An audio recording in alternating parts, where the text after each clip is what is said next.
What's up, guys? This is Shahid Islam from Schooler.com. Uh, আজকে আমি English grammar lesson 2 rest of the subject verb agreement নিয়ে কথা বলবো। Um, চলো শুরু করা যাক। আমরা লাস্ট লেসন যেখানে শেষ করেছি সেখান থেকে আহ, আমাদের মনে আছে যে আমরা বলেছিলাম যে প্রেজেন্ট ইনডিফিনিট টেন্সের ক্ষেত্রে থার্ড পারসন সিঙ্গুলার নাম্বার যদি হয় সাবজেক্ট, তাহলে ভার্বের শেষে এস অথবা ইএস যোগ হবে। এটা হচ্ছে আমাদের সাবজেক্ট ভার্ব এগ্রিমেন্টের ফার্স্ট রুল, যেটা একটা general rule. So present indefinite টেন্সের ক্ষেত্রে থার্ড পারসন সিঙ্গুলার নাম্বার যদি হয় ভার্ব সাবজেক্ট, তাহলে ভার্বের সাথে এস বা ইএস যোগ হবে। এখানে যেমন গো এর সাথে ইএস যোগ হলো, right? So he goes to school, he goes to school. এখন সাবজেক্ট আর ভার্ব এই দুইটা যখন কথা বলবে ইংলিশ সেন্টেন্সের ক্ষেত্রে এই দুইটার মতের মিল হতে হবে। তারা একটা আরেকটাকে কমপ্লিমেন্ট করবে। সেটাই হলো সাবজেক্ট ভার্ব এগ্রিমেন্টের রুল ইংলিশ গ্রামারে। এখন এই সাধারণ রুল, যেটা প্রথম রুল আমরা বললাম, তাছাড়াও বেশ কিছু রুল আছে। এর ভিতরে কিছু আছে আবার এক্সেপশন অলসো। সো সবগুলো নিয়ে আমরা এই ভিডিওতে কথা বলবো। এখন আসি আমাদের পরবর্তী রুলে। সো এখন আমরা কথা বলবো অক্সিলারি ভার্বগুলির সাথে কিভাবে সাবজেক্ট ভার্ব এগ্রিমেন্ট করতে হয়। অক্সিলারি ভার্বটা কি আগে এটা বুঝি। সো একটা সেন্টেন্সের ভিতরে মূল ভার্ব যেটা, ওটাকে সাহায্য, অক্সিলারি অর্থই হলো সাহায্য করা। সাহায্য করার জন্য অনেক ক্ষেত্রে কিছু ভার্ব ইউজ করতে হয়। কখন ইউজ করতে হয় সেটা টেন্সের ক্ষেত্রে আমরা টেন্সের লেসনে গিয়ে বলবো কখন কোনটা ইউজ করতে হয়। বাট এখনকার জন্য শুধু আমরা একটা এক্সাম্পল দেখি। যেমন আই হলো ভার্ব, এমটা হলো অক্সিলারি ভার্ব। আমাদের এখানে প্রিন্সিপাল ভার্বটা হলো গোইং, গো যোগ ING, right? To school, I am going to school. Now এখন এই অক্সিলারি ভার্বটা সাবজেক্টের সাথে সাথে এগ্রি করার জন্য চেঞ্জ হচ্ছে। এই রুলটা এটাই দেখাচ্ছে। আই এর সাথে হচ্ছে এম, উই এর সাথে হচ্ছে আর, ইউ এর সাথে হচ্ছে আর, হি নিচ্ছে ইজ, দে এর সাথে হচ্ছে আর। সো এখানে যতগুলো প্লুরাল আছে সবগুলোর সাথে আর যাচ্ছে, ইউ এর সাথে আর যাচ্ছে। ইউটা তুমি বা তোমরা বাংলায় হয়। এখানে ইউ ইংলিশে সবসময় ইউই হয়, তুমি বা তোমরা দুই ক্ষেত্রেই ইউ হয়। কিন্তু ইউ এর ক্ষেত্রে আমরা দেখছি আমরা আর নিচ্ছি, প্লুরাল হিসাবে নিচ্ছি, রাইট? হি এর সাথে যাচ্ছে ইজ, আর আই এর সাথে যাচ্ছে এম। এটাই হলো অক্সিলারি ভার্বসের রুল। অক্সিলারি ভার্বসের আরো কিছু রুলস নিয়ে কথা বলছি এখন। যেমন have, I have gone for a ride. হ্যাঁ, আমি ড্রাইভ করতে গেছি, সেটার ইংলিশটা হলো I have gone for a ride. আমি ড্রাইভ করতে বের হলাম বা সামথিং লাইক দিস। আই এর সাথে have, we have gone for a ride, we have gone for a ride. we এর সাথে have, you have gone for a ride, you এর সাথে have, he has gone for a ride, he এর সাথে has হচ্ছে and they have gone for a ride. So আমরা এখানে দেখছি যে he এর সাথে has হচ্ছে আর অন্যান্য I, we, you and they এর সাথে have হচ্ছে। এখানে have or has are auxiliary is auxiliary verb. Has and have are auxiliary verbs. So principal verb কে সাহায্য করছে auxiliary verb. Principal verb টা হলো go থেকে gone and auxiliary verb টা হচ্ছে have অথবা has. Again আমরা কখন have, has, had এগুলো ইউজ করতে হবে তা ওটা আমরা টেন্স এর ক্ষেত্রে আলাপ করব। যখন আমরা টেন্স এর লেসন নিব তখন এটা আলাপ করব। এখন আমরা দেখছি যে কিভাবে verb, sorry this is verb and subject agree করছে auxiliary verb এর ক্ষেত্রে। সো আমরা এতক্ষণ কথা বললাম auxiliary verb কিভাবে সাবজেক্টের সাথে এগ্রি করছে, সেই ক্ষেত্রে আমরা দেখালাম have, has, am, are, is এই কয়েকটা auxiliary verb এর ক্ষেত্রে। নেক্সট আমরা আসছি মডাল ভার্বস এর ক্ষেত্রে কিভাবে কাজ করে। সো মডাল ভার্বস গুলি কি প্রথমে আমরা জেনে নেই। মডাল ভার্বসও auxiliary verbs, কিন্তু মডাল ভার্বস গুলোর সাথে কখনো এস বা ইএস সিঙ্গুলার নাম্বারের ক্ষেত্রে যেভাবে যোগ হয় সেভাবে যোগ হয় না, কখনো যোগ হয় না। এটা হলো রুল। মডাল ভার্বস গুলি যেমন মে, মাইট, শুড, কুড এগুলো হলো মডাল ভার্বস। সো এক্সাম্পল যদি দেই, কারেক্ট হবে হি শুড কাম, এটা কখনোই হবে না হি শুড কামস, এটা কখনোই হবে না। আরেকটা এক্সাম্পল হি মে কাম, আমরা কখনো বলবো না হি মে কামস। সো মডাল ভার্বের ক্ষেত্রে কখনোই এস বা ইয়েস যোগ হবে না ভার্বের শেষে। এটা হচ্ছে সাবজেক্ট ভার্ব মডাল ভার্বস এর ক্ষেত্রে এগ্রিমেন্টের রুল। ওকে, এরপর আসতে we will talk about actually indefinite pronoun. Indefinite pronouns গুলি কি আগে জানি। everybody, nobody, somebody, anybody, anyone, someone এগুলো হলো indefinite pronouns। আর indefinite pronouns গুলো সাধারণত সিঙ্গুলার হয়। সো এখানে আমি যেমন একটা এক্সাম্পল দিচ্ছি, somebody gets to do the job, কাউকে কাজটা করতে হবে, রাইট। সো গেট হলো এখানে ভার্ব, এটা হলো আমাদের ইনডিফিনিট প্রোনাউন এন্ড এই ইনডিফিনিট প্রোনাউন somebody এটা হলো আমাদের সাবজেক্ট।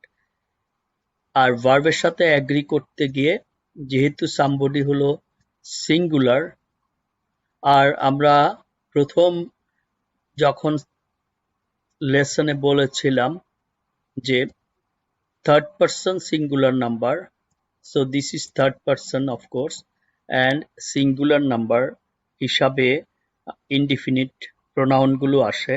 সেই ক্ষেত্রে ভার্ব গেট এর সাথে এস যোগ হলো। This is third person but it's a indefinite pronoun which is a subject. এই থার্ড পারসন ইনডিফিনিট প্রোনাউন হওয়ার কারণে এটাকে যেহেতু আমরা সিঙ্গুলার নাম্বার হিসাবে দেখছি, সেই জন্য এটা থার্ড পারসন সিঙ্গুলার নাম্বার। এর সাথে ভার্বটা হলো গেট, এই গেট এর সাথে আমরা এস যোগ করছি। So everybody gets to do the job, somebody gets to do the job, anybody gets to do the job, এগুলো এস or es ভার্বের সাথে যোগ করবে। Alright, let's see next.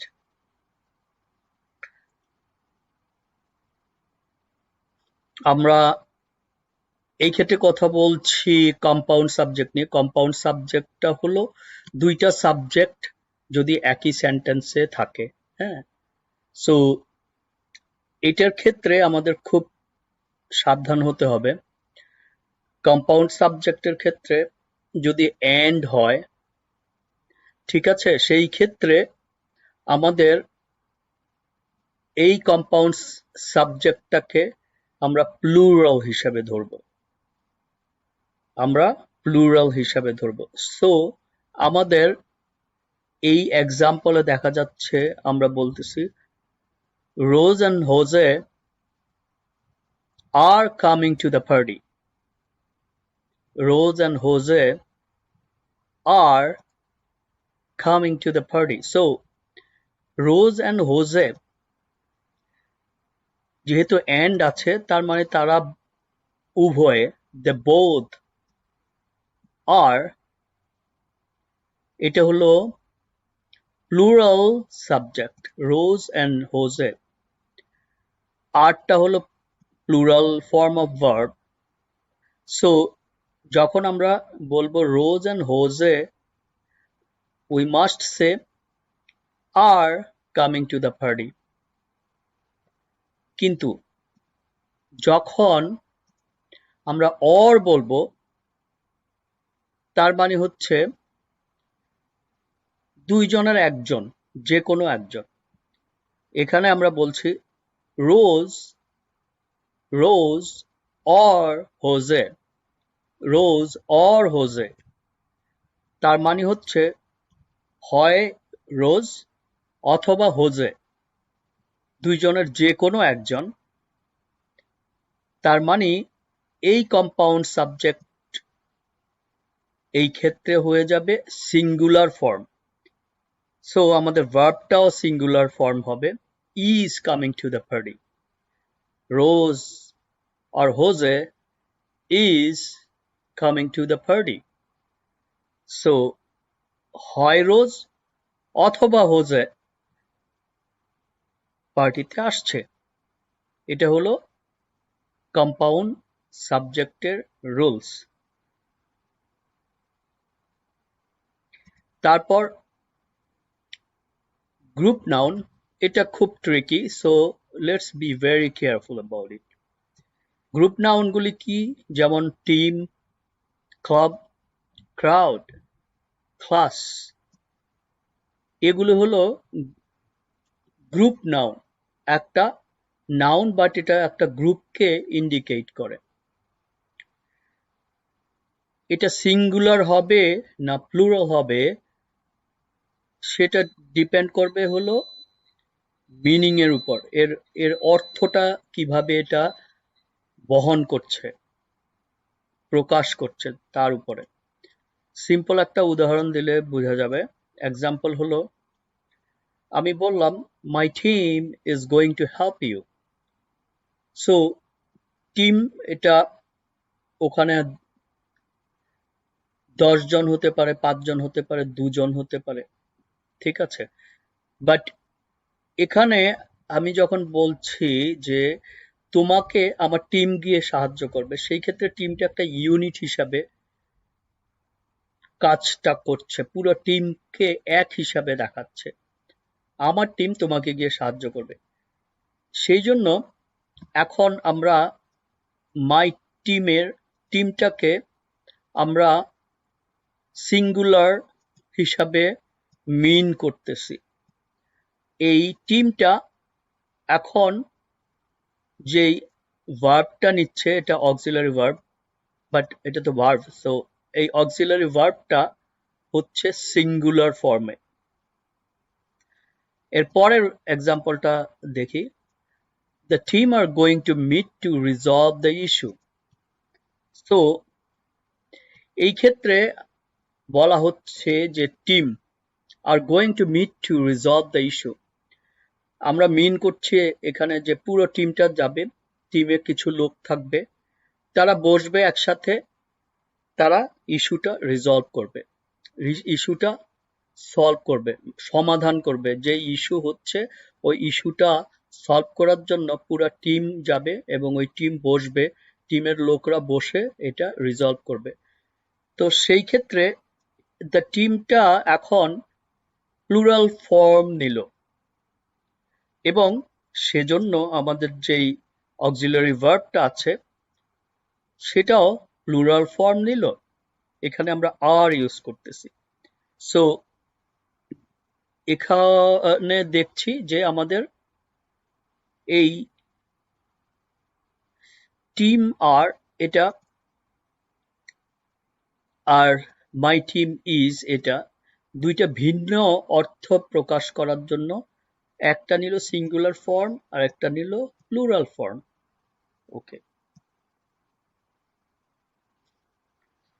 Next just একটা বিচ্ছিন্ন উদাহরণ দিচ্ছি, এটা ইউনিট রুল হিসাবে আমি বললাম।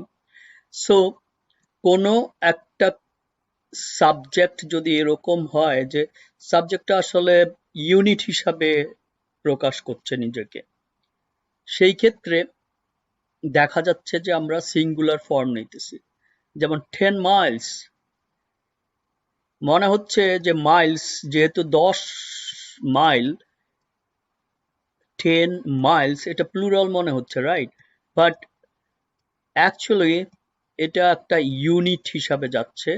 সো এর জন্য আমরা এখানে সিঙ্গুলার ভার্ব ইউজ করছি।